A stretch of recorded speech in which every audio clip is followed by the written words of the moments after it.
Let's find out what's happening around the globe. Come back and play for $100,000 cash. Thanks, Eddie. And local news tonight, the coroner's damning report into a road tragedy, our exclusive tour of the $250 million camp for INPEX workers, and a trial of night golf at Gardens Park. But what happens when you hit an errant shot? That's next. Back to Eddie. Marina's in the hot seat, ready to go for $100,000.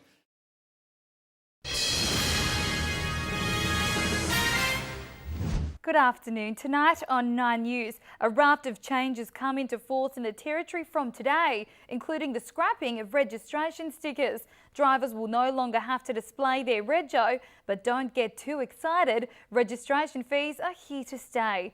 Also, AirAsia resumes flights out of Darwin. The popular low-cost airline is offering flights to Bali from today. And everything you need to know for tonight's Territory Day celebrations as fireworks fly off the shelves.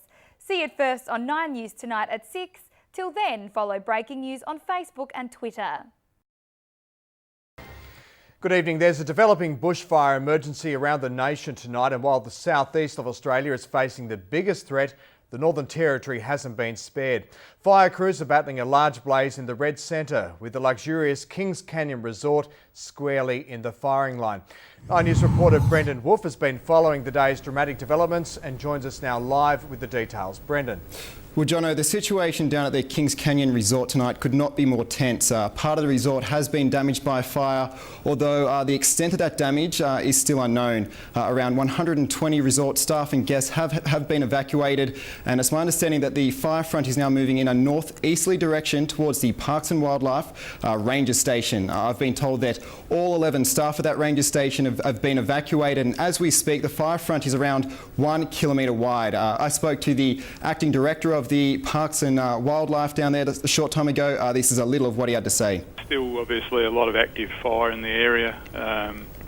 Our primary concern's been getting everyone out safely, and I think that's been achieved, but infrastructure damage is pretty much unassessed at the moment, and it sounds likely that there will certainly have been infrastructure loss. The main concern was getting our crew out safely, and that appears to have happened, and we'll worry about the other stuff when we can. Now, as we know, this area is especially prone to bushfires. Just a little over 10 years ago now, the Longitude 131 resort, it went up in flames when one of the fiercest bushfires in recent memory went through that area. And just a little over 1 year ago, the Kings Canyon resort, it also came under threat from a bushfire. But unfortunately, the worst news I have tonight is that there appears to be no relief in sight. The Bureau says that we're in the middle of a record heat wave, and that's set to continue right the way through until the weekend. That in 2004, in which we had 4 consecutive days over 42, and today that record was broken. So for the last 5 days, we've had temperatures over 42 degrees in Alice and over 44 degrees in Yulara. So, Jono, an anxious wait for both tourists and our residents in the Kings Canyon area. Let's just hope it doesn't turn deadly. Jono. Brendan, thank you very much for the update indeed.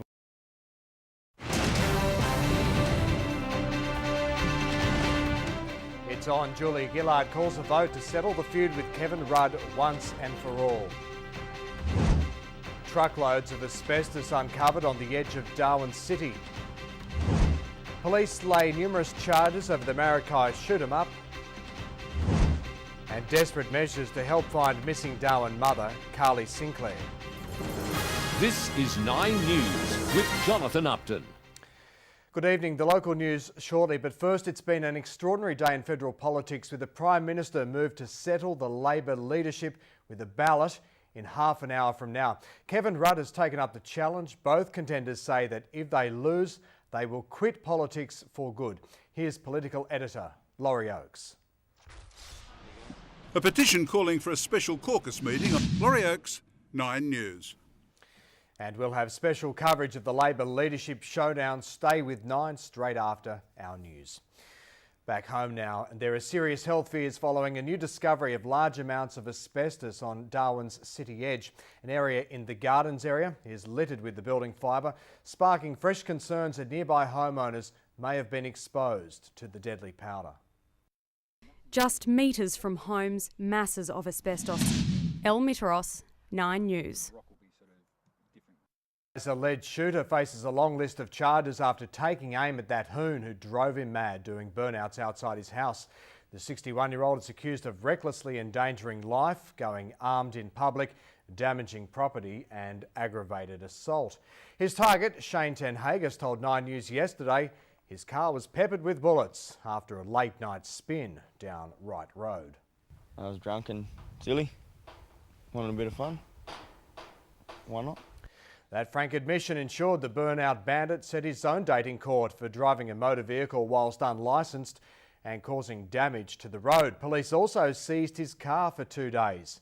Meanwhile, our First on 9 initial report is quickly going viral. It's already had 1,755 shares on the 9 News Darwin Facebook page. A mannequin has been set up outside Bow Repairs at Parap in the hope it will jog the memory of someone who may have seen Carly Sinclair when she disappeared 8 days ago. The 35-year-old mother was last seen wearing a black miniskirt and a black and white striped top. Police will be on the corner of the Stewart Highway and Goyder Road until 11 o'clock tonight and are urging anyone with information on Carly's movements that night to call Crime Stoppers on 1800 333 000. Queensland stewards have cleared Darwin punter Steve Brunker and his associates of race-fixing charges, saying they were unable to substantiate suspicions that the syndicate nobbled greyhounds at a meeting in Ipswich. It follows a separate ruling by the NT Racing Commission that saw a winning bet taken away after it was found to be not lawful. 8 days after being told he wouldn't collect a $68,000 windfall from a wager on the Ipswich Dogs, he's chosen not to return our calls. There are fears that children deemed at risk in the Territory could be waiting longer than necessary for their cases to be looked at, with more than 100 jobs vacant in the department. It comes as changes were revealed into the Care of Children Act, but there are doubts the move will affect the Territory's appalling record on child protection. Child abuse is a dark and all too prevalent problem in the Northern Territory. Amy Colpert, 9 News. A man has been given a one-way ticket to Queensland to face charges of fraud. 61-year-old Lex Adams was arrested in Darwin, accused of defrauding the Queensland government of $60,000. Darwin Magistrates Court approved his extradition to Queensland on Monday. Mr. Adams, are you planning on contesting the charges? No comment. Do you feel guilty? No comment. Queensland Police expect to charge Mr. Adams after he's formally interviewed. Members of the Territory Parliament and Parliament House itself are sporting red noses today to help fund research into sudden infant death syndrome. All proceeds raised for SIDS and Kids NT stay in the Territory to help local families. And the government is urging all Territorians to dig deep and support the cause. Get a lovely stuffed toy, get a red nose, whack a magnet on your car and pitch in for this very big June campaign. The dry is well and truly here, and that means the Darwin Festival is not far away. As they announced the lineup today, organisers promised it'll be better than ever. These musos sure know how to hold a beat. Hannah Dawkins, 9 News. In the news ahead, the countdown to Rugby League's biggest battle. And politics, Taiwanese style.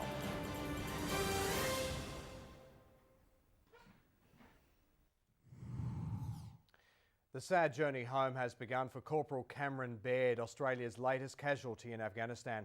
At the ramp ceremony in Tarin Kot, the blurred faces of his battle mates reflect the dangerous job he had as a member of our secretive Special Forces. Corporal Baird from the Sydney-based 2nd Commando was killed at the weekend in a battle with the Taliban. Rugby league fans across the top end and the nation are counting down the minutes until one of the most anticipated games of football for many years. New South Wales has a rare chance to end an era of Queensland domination, but they have to do it deep in the heart of Maroons territory, and it'll be anything but easy. If Lang Park's the cauldron, Maroons are ready and Queensland's ready to win. American intelligence whistleblower Edward Snowden remains holed up in the transit area of Moscow's main airport while governments debate what to do with him. Russian President Vladimir Putin has rejected American demands for his extradition, saying he's out of Moscow's reach because he hasn't passed through immigration. The South American nation of Ecuador is studying Snowden's petition for asylum, and Venezuela says it would consider a similar request. Snowden's also believed to be considering flying to Iceland. Politicians in Taiwan have made developments in Canberra look almost restrained as they battled it out on the floor of Parliament. It's believed a debate over a contentious capital gains tax got out of hand as legislators hurled insults at each other, with some female members grabbing handfuls of hair. Others were dragged out, kicking and screaming. At a frightening moment for more than 300 passengers and crew on board a jet when one of its engines exploded as it was taking off from Manchester Airport. The pilot of the Airbus A330 managed to bring the plane under control as emergency services raced to the runway. The incident's being investigated by British authorities. Sport now with Hannah and some stars returning for the Magpies. Yes, Jono, they have a crucial game against Port Adelaide on Saturday. Also, why Paul Gallen thinks Queensland is in a state of panic. And Wimbledon wobbles for a dizzy Bernard Tomic.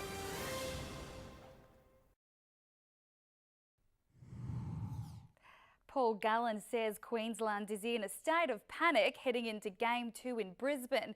The Blues skipper knows he'll be a marked man tonight, but says he and his Blue teammates are as relaxed as they've ever been.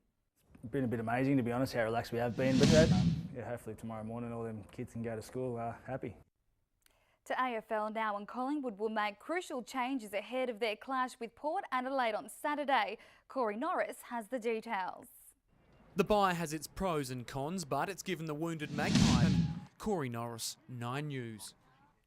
Bernard Tomic has overcome a mid-match dizzy spell to upset American 21st seed Sam Querrey at Wimbledon. The Aussie says he got the head spins down because he didn't have enough breakfast. He won in 5 sets. Fellow Aussie Sam Stosur cruised through to the second round in straight sets. And Jono, let's hope the Blues can take out tonight's win. No need to worry. Hannah will be right. And of course, still a chance if anyone wants to tip the score as well on our Facebook page competition. Stay with us. Finance and Darwin's weather details next.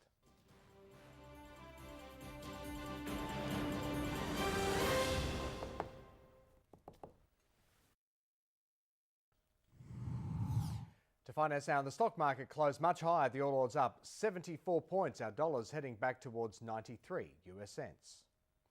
Slightly more humid in Darwin today, but once again, little to bother the experts at the Weather Bureau. 27 degrees right now, 33 degrees in the city. The overnight low 20. We've still had only 4 nights this dry season when it's been cooler than that. Clear skies in the tropics. The cloud band extends from the Indian Ocean through central Australia. Sunny conditions continuing in Darwin in the east to southeasterly flow across the north.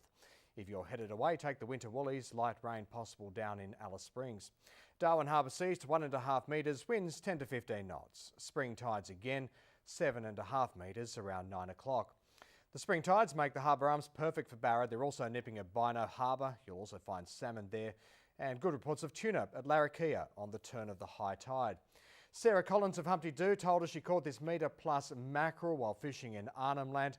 And also out that way, Thomas Bosted caught a 1.3 metre queenfish. He hooked and reeled in the fish all by himself. Here's what all our anglers are fishing for in 9 News Darwin. Prize pack, Sarah and Thomas, there's one for both of you. Sunny again tomorrow, 21 to 32. Windy on Sunday, ahead of a cooler change early next week. And that's 9 News this Wednesday. I'm Jonathan Upton. Stay with us though. We're going to our national coverage of the Labor leadership ballot. We promise, of course, we won't miss any of the state of origin. But for now, enjoy your night.